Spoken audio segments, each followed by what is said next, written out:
नमस्कार आदाब, मेरा नाम है सरवत। आप देख रहे हैं सेहत ललन टॉप का हेल्थ शो, जहां बात होती है हमारी और आपकी हेल्थ की। पहला सेगमेंट है हालचाल। आज बात करेंगे औरतों की उस कंडीशन के बारे में जो बेहद दर्दनाक है, पर पता है आपको, ज्यादातर लोगों को उसका नाम भी नहीं पता। दूसरा सेगमेंट है तन की बात। आपको पता है कि आपके शरीर में एक ऐसी जगह है जहां खून नहीं पहुंचता और उसे ऑक्सीजन मिलता है डायरेक्टली हवा से। और तीसरा सेगमेंट है खुराक, यानी एक झकास सी हेल्थ टिप, जैसे क्यों सब्जियों की तरी सुखाने के लिए उन्हें पकाना एक बहुत बड़ी गलती है। बात जब औरतों की बीमारियों की आती है ना, तो हम अपने आप आवाज जो है उसे धीमी कर लेते हैं, खुलकर उसके बारे में बात नहीं करते, छुपाते हैं। कई बार तो शर्म के मारे डॉक्टर के पास भी नहीं जाते। और इसका क्या अंजाम हो सकता है ये बताने की जरूरत नहीं है। अब ऐसा हर बीमारी के साथ नहीं है, पर हाँ, ये भी साफ कर दूं कि ऐसा हर परिवार में भी नहीं होता, पर ज्यादातर होता है। खैर, ये वो बीमारियां हैं जो जुड़ी हैं औरतों के रिप्रोडक्टिव सिस्टम से, यानी शरीर के वो अंग जो बच्चा पैदा करने में मदद करते हैं। बहुत सी औरतें ऐसी हैं जिन्हें अपने शरीर के बारे में सही और पुख्ता जानकारी नहीं है। ऐसे में जब वो किसी दिक्कत का सामना करती हैं तो उसके बारे में खुलकर बात नहीं कर पाती। आज हम ऐसी ही कंडीशन के बारे में बात करने वाले हैं और इसका नाम है एंडोमेट्रियोसिस। ये कंडीशन क्या होती है, इसमें क्या होता है, इलाज क्या है, ये सब तो हम डॉक्टर से पूछेंगे ही। पर सबसे पहले एक ऐसी लड़की को सुनते हैं जो इससे जूझ रही है, क्योंकि उससे बेहतर कोई नहीं बता पाएगा कि एंडोमेट्रियोसिस में औरत पर क्या क्या बीतती है। मुझे पीरियड्स होने काफ़ी लेट शुरू हुए थे। मतलब मेरे बाकी फ्रेंड्स को मुझसे पहले हो गए थे। मुझे हमेशा से पीरियड्स में काफ़ी ज़्यादा दर्द होता था। मतलब इतना कि सिर्फ पेन किलर से काम नहीं चलता था, इंजेक्शन लगवाना पड़ता था। उल्टियाँ होती थी, कुछ खाया नहीं जाता था। अभी मैं 30 साल की हूँ। अर्ली 20s में ये दर्द बर्दाश्त के बाहर होने लगा था। ऐसा लगता था जैसे कोई चाकू बार बार घूंप रहा है, अंदर से कोई अंतड़ियाँ नोच दे रहा है। मैं बता नहीं सकती किस तरह का दर्द था। डॉक्टर को दिखाया तो पता चला मुझे एंडोमेट्रियोसिस है। हम उत्तर प्रदेश के एक छोटे से डिस्ट्रिक्ट में रहते थे। वहाँ डॉक्टर्स कम ही थे, ज़्यादा मालूमात नहीं थे एंडोमेट्रियोसिस के बारे में। मम्मी को भी पता नहीं था, इसीलिए डॉक्टर को दिखाने में भी देर कर दी थी। उनको भी लगता था कि पीरियड से बस ज़्यादा दर्द हो रहा है, पर मेरे पीरियड ज़्यादा लंबे आते थे और बहुत हैवी ब्लीडिंग होती थी। कमज़ोरी तो अलग। अब काफ़ी सालों से इलाज चल रहा है, बेहतर है हालत थोड़ी, पर अब और भी परेशानियां हैं। शादी हो गई है, फैमिली शुरू करने का प्रेशर है, पर एंडोमेट्रियोसिस में फर्टिलिटी पे फ़र्क पड़ता है। माँ बन पाना इतना आसान नहीं है, उसके ताने अलग हैं। मेंटल स्ट्रेस इतना ज़्यादा होता है, दर्द सहो, सोसाइटी का प्रेशर भी कभी कभी हैंडल करना बहुत ज़्यादा मुश्किल हो जाता है। सुना आपने, थोड़ा सा अंदाजा तो लग ही गया होगा। चलिए अब तफसील से जानते हैं ये एंडोमेट्रियोसिस होता क्या है। एंडोमेट्रियोसिस को समझने के लिए एंडोमेट्रियम क्या है ये जानना जरूरी है। एंडोमेट्रियम लाइनिंग है जो यूट्रस के अंदर बनती है। हर महीने हार्मोन बनने की वजह से ये लाइनिंग बनती है, प्रेगनेंसी का ये इंतजार करती है। अगर प्रेगनेंसी नहीं रही तो ये लाइनिंग गिरना शुरू हो जाती है और पीरियड आ जाता है। एंडोमेट्रियम पूरी बॉडी में सिर्फ यूट्रस के अंदर बनती है। अगर ये यूट्रस के बाहर बनना शुरू हो जाए तो उसको एंडोमेट्रियोसिस कहा जाता है। यूट्रस के बाहर नॉर्मली जहां एंडोमेट्रियोसिस देखा जाता है वो होता है ओवरी यानी अंडकोश, फॉलिकुलर ट्यूब्स यानी जो ट्यूब जोड़ती है यूट्रस और ओवरी को, ये दो जगह पे देखा जाता है।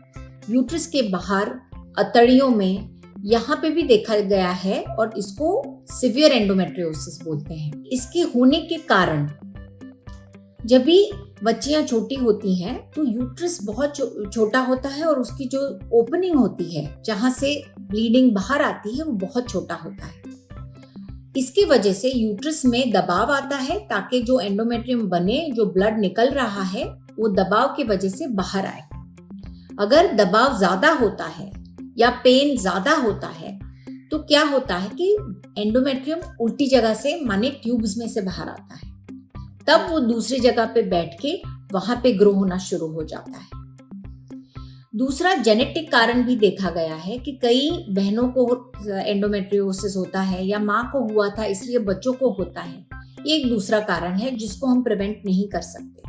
हर बच्ची या औरत को हल्का सा पेन पीरियड में होना बहुत ही स्वाभाविक है, लेकिन जब ये पेन की मात्रा बढ़ जाए या ऐसी जगहों पे पेन होना शुरू हो जाए जहाँ पे पहले नहीं होता था, तो हम ऑलवेज एग्जामिन या तपास करते हैं देखने के लिए कि एंडोमेट्रियोसिस है या नहीं।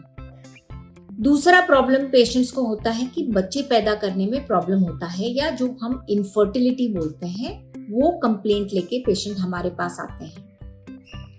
एंडोमेट्रियोसिस के वजह से नलियां ब्लॉक हो जाती हैं या जो अंडकोश या ओवरी है उसकी जो क्षमता होती है अंडा बनाने की वो कम हो जाती है। हमको जहां पे भी एंडोमेट्रियम बाहर ग्रो हो रहा है उसको निकालना जरूरी है, माने सर्जिकल इंटरवेंशन यानी सर्जरी से वो हम निकाल सकते हैं। आज के ज़माने में हम हमेशा दूरबीन का इस्तेमाल करते हैं ताकि जो कट आए यूट्रस के अब्डोमेन के ऊपर वो छोटे हों। सिर्फ 3 या 4 होल्स करने से हम वो सर्जरी कर सकते हैं और जहाँ पे भी एंडोमेट्रियम ग्रो हो रहा है वो निकाल सकते हैं। उसके बाद हम हार्मोनल ट्रीटमेंट देते हैं ताकि जो एंडोमेट्रियम बने वो कम बने। जब एंडोमेट्रियम कम बनता है तो उसका जो ग्रोथ होता है वो कम रहता है और एंडोमेट्रियोसिस दोबारा ना आए, इस बात पे हमको बहुत ज़्यादा तवज्जो देनी पड़ती है। सिर्फ सर्जरी के बाद अगर पेशेंट दवाई नहीं लेता तो हमको हमेशा समझाना पड़ता है कि ये बीमारी दोबारा आ सकती है। रिकरेंस माने दोबारा ना आए, उसके लिए हमको हार्मोनल ट्रीटमेंट देनी पड़ती है। जो नेचुरल ट्रीटमेंट है उसको हम मेनोपॉज बोलते हैं। जब भी औरत का अंडकोश काम करना बंद करे, जब भी उसका पीरियड या जो महीना आता है वो आना बंद करे, तब वो एंडोमेट्रियम ग्रोथ बंद हो जाता है, तो ये दोबारा नहीं आता। ऐसे इंजेक्शंस भी हम देते हैं जिससे टेम्पररी माने थोड़े टाइम के लिए मेनोपॉज आता है और एंडोमेट्रियम का ग्रोथ कहीं पे भी नहीं होता। उम्मीद है ये सुनकर आपके थोड़े डाउट तो क्लियर हुए होंगे। अगर आप खुद एंडोमेट्रियोसिस से जूझ रही हैं या फिर आप किसी ऐसी महिला को जानते हैं जो इस कंडीशन से परेशान है, तो ये इन्फॉर्मेशन उनके बहुत काम की है। दूसरी बात, जब भी बात किसी बीमारी की होती है या किसी कंडीशन की होती है तो हमें उसे बेहतर करने वाले खान पान को नजरअंदाज नहीं करना चाहिए। यानी आपकी जो डाइट है उसे, वो भी इलाज का एक बहुत बड़ा हिस्सा है। अब अगर एंडोमेट्रियोसिस है तो आपको अपनी डाइट में किन चीजों का ख्याल रखना चाहिए, सुनिए डाइटिशियन श्रेया क्या बता रही हैं। आपको खानी है हाई प्रोटीन डाइट, सैलेड आपको ज़्यादा इंटेक करना है, ऑर्गेनिक चीज़ें आप ज़्यादा इंटेक करें। वीट का इंटेक कम करते हुए आप क्या कर सकते हैं, आप जैसे कि रागी, ज्वारी, बाजरा, मिलेट्स का इंटेक ज़्यादा करें। ग्लाइसेमिक इंडेक्स जिसका ज़्यादा है, जो डायबिटीज़ में जो आपको लगता है जो नहीं खाते फूड, वही सेम चीज़ें आपको इसमें अवॉइड करनी है। ऐसा दूध जिसमें हार्मोन्स होते हैं या फिर एंटीबायोटिक्स वाली चीज़ें वो आप अपने डाइट में अवॉइड करें। अब आपको और इसके साथ क्या क्या अवॉइड करना है, कैफ़ीन, चाय, कॉफ़ी, चीनी का यूज़ आप ज़्यादा ना करें। शक्कर खा सकते हैं, स्टीविया ले सकते हैं। पैकेट वाली चीज़ें आप बिल्कुल ना खाएं और डेयरी प्रोडक्ट्स की जगह पे बादाम का दूध घर पे बनाकर ऐसी चीज़ें आप ले सकते हैं। बड़े काम की टिप्स हैं, इन्हें कहीं नोट डाउन कर लीजिए। एक और ज़रूरी बात, जैसे कि हमने बताया कि औरतों को एंडोमेट्रियोसिस के बारे में जानकारी होना बहुत ज़रूरी है। उन्हें पता हो कि उन्हें किस तरह की मदद की ज़रूरत है, और इसमें ऐसी औरतों की मदद करती हैं अर्पिता आनंद। कौन है वो, आप खुद सुन लीजिए। सोशीमेन फाउंडेशन एक एनजीओ है जो सामाजिक मुद्दे और सामाजिक समस्याओं पे काम करता है। हमारा एक प्रोजेक्ट है जो हेल्थ अवेयरनेस से रिलेटेड है, जो एंडोमेट्रियोसिस पर है। इसमें हम सोसाइटी में, स्कूल्स में, यूनिवर्सिटी में एक अवेयरनेस कैंपेन चला रहे हैं, जिसके माध्यम से हम लोगों तक ये मैसेज पहुंचाना चाहते हैं कि एंडोमेट्रियोसिस और उससे जुड़ी समस्याएं क्या क्या हैं, एंडोमेट्रियोसिस के क्या सिम्टम्स होते हैं, एंडोमेट्रियोसिस एंडोमेट्रियोसिस के साथ क्या क्या तकलीफें होती हैं। और आप लोग सोच रहे होंगे कि हम सिर्फ एंडोमेट्रियोसिस पे ही क्यों चला रहे हैं, हम मेंस्ट्रुअल हाइजीन पे भी चला सकते हैं, हम पीसीओडी पे भी चला सकते हैं, पीसीओएस पे भी चला सकते हैं।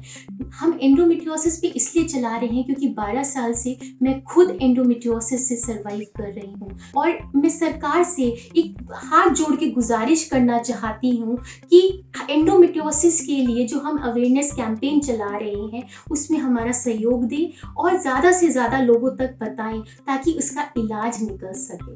धन्यवाद। अब बढ़ते हैं सेहत के अगले सेगमेंट की तरफ। अपन के शरीर में बहुत सारे अंग हैं, कई तो बहुत ही डिमांडिंग है, उन्हें ऑक्सीजन भी चाहिए, पोषण भी चाहिए, ये भी चाहिए, वो भी चाहिए, तब जाकर वो कहीं नॉर्मली काम कर पाते हैं। पर वहीं कुछ ऐसे हिस्से हैं जो बड़े एडजस्टिंग हैं। कुदरती तौर पर जो मिल गया वो मिल गया, जो नहीं मिला उसका जुगाड़ ढूंढ लिया, बिल्कुल हम इंडियंस की तरह। यहाँ बात हो रही है कॉर्निया की। क्या होता है ये कॉर्निया? आंखों का वो हिस्सा होता है जो कि ट्रांसपेरेंट है और ये कवर करता है आंखों के फ्रंट पोर्शन को। इसके बारे में बहुत ही इंटरेस्टिंग बात बताई हमें डॉक्टर नेहा जैन ने। वो क्या है ना कि कॉर्निया भैया तक कोई ब्लड सप्लाई नहीं पहुंचती है, यानी यहाँ तक खून नहीं आता। अब शरीर के जो बाकी अंग हैं उन्हें ऑक्सीजन मिलता है आपके खून से, क्योंकि खून में होता है ऑक्सीजन। पर अब यहाँ तो ऑक्सीजन की एंट्री बंद है। अब क्या किया जाए? बिना ऑक्सीजन तो काम चल नहीं सकता, क्योंकि जैसे जिंदा रहने के लिए तेरी कसम एक मुलाकात जरूरी है सनम, वैसे ही उतना ही जरूरी ऑक्सीजन भी है। तो जुगाड़ ये है कि कॉर्निया ऑक्सीजन लेता है डायरेक्टली बाहर जो हवा है उससे। दरअसल कॉर्निया तक खून क्यों नहीं पहुंचता, उसके पीछे भी एक वजह है। ये एवैस्कुलर है, बोले तो यहाँ खून की सप्लाई नहीं है, क्योंकि अगर होती तो आप कुछ भी साफ साफ देख नहीं पाते। आपको चीजें साफ इसलिए दिखाई पड़ती हैं क्योंकि कॉर्निया तक खून नहीं पहुंचता है। वाकई क्या गजब चीज है ना। अब बारी है सेहत के आखिरी सेगमेंट की, खुराक, एक मस्त सी हेल्थ टिप। आपको पता है ना, खाना हम सिर्फ पेट भरने के लिए नहीं खाते हैं, हम इसलिए खाते हैं कि हमें पोषण मिले। पर जाने अनजाने में किचन में आपसे ऐसी गलतियां हो ही जाती हैं कि खाने से सारा पोषण उड़ ही जाता है। जो पेट में जाता है उसमें होता है जीरो न्यूट्रिशन। अब कौन सी हैं वो गलतियां, उनके बारे में हमें बताया डाइटिशियन श्रेया ने। होता क्या है ना कि जैसे हम कोई सब्जी बना रहे हैं, फर्ज कीजिए आप पालक पनीर बना रहे हैं, ठीक।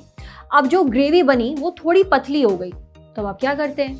गैस पर उसे खुले में पकाते हैं पानी सुखाने के लिए, ताकि जो ग्रेवी है वो काफी गाढ़ी हो जाए।